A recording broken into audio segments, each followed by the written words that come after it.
राज्यसभेची निवडणूक बिनविरोध होईल असं आता चंद्रशेखर बावनकुळे यांनी म्हटलेलं आहे। भाजप चौथा उमेदवार देणार नाही असं सुद्धा त्यांनी स्पष्ट केलं आहे। भाजप प्रदेशाध्यक्ष चंद्रशेखर बावनकुळे यांनी हे मोठं विधान केलेलं आहे।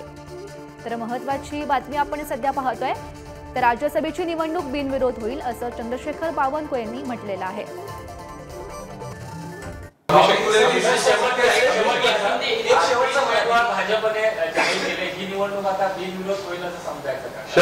बिनविरोध असं मला वाटतं आहे, कारण सर्वांकडे आपापला कोटा आहे आणि त्यामुळं अशा निवडणुकीमध्ये चुरस निर्माण करून उगीच महाराष्ट्राला पुन्हा वेगळ्या दिशेकडे नेण्यापेक्षा जर सर्वांकडे आपापला निवडणूक जिंकता येतं कोटा आहे तर मला वाटतं या निवडणुकीला चुरस निर्माण करून काही उपयोग नाही।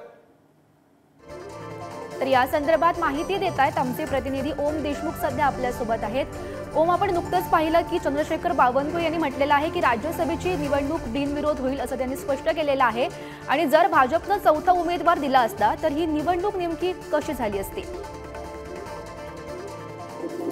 निश्चितपणे भाजपचे प्रदेशाध्यक्ष चंद्रशेखर बावनकुळे यांनी स्पष्ट केलं की भाजपच्या वतीनं चौथा उमेदवार देण्यात येणार नाहीये, निवडणूक बिनविरोध होणार आहे। त्यामुळे जो संभाव्य होणारा संघर्ष होता तो आता टाळला नाही।